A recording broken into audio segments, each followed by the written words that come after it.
Ici France Région, FR3, Société Nationale de Programme, station de Saint-Pierre-et-Miquelon.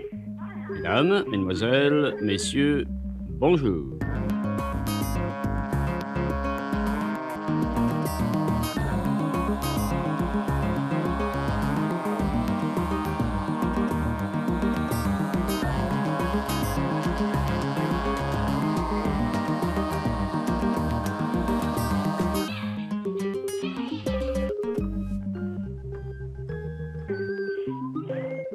La radio occupe une place assez importante. J'écoute la radio assez souvent pendant les trajets, par exemple pour aller en cours, à la maison, pendant les repas, à midi. J'ai découvert ce média très jeune. Quand j'étais assez petit, j'écoutais déjà la radio. J'étais déjà passionné par tout ce qui était audiovisuel. Donc ça m'a tout de suite intéressé. Pour moi, la radio, dans mon quotidien, ça m'informe, ça me divertit.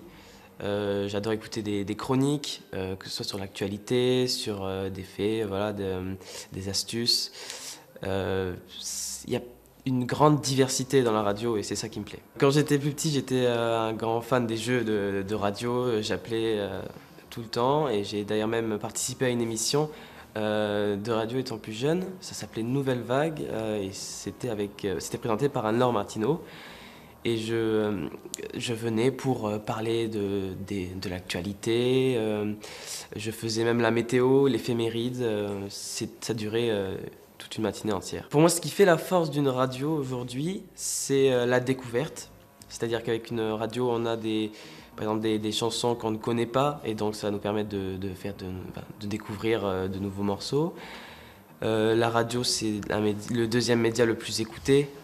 Ça a une place très importante. Aujourd'hui, ce qui fait la force de la radio, selon moi, c'est la découverte.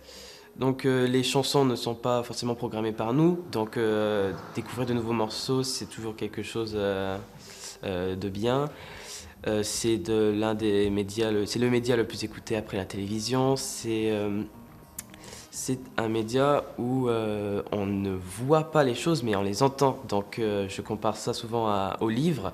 C'est-à-dire que là, on a l'écoute, on peut imaginer ce qui se passe.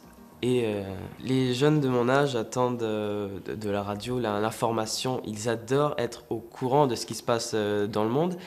Et c'est cette ouverture sur le monde qui plaît aux jeunes, mais à tout le monde en général.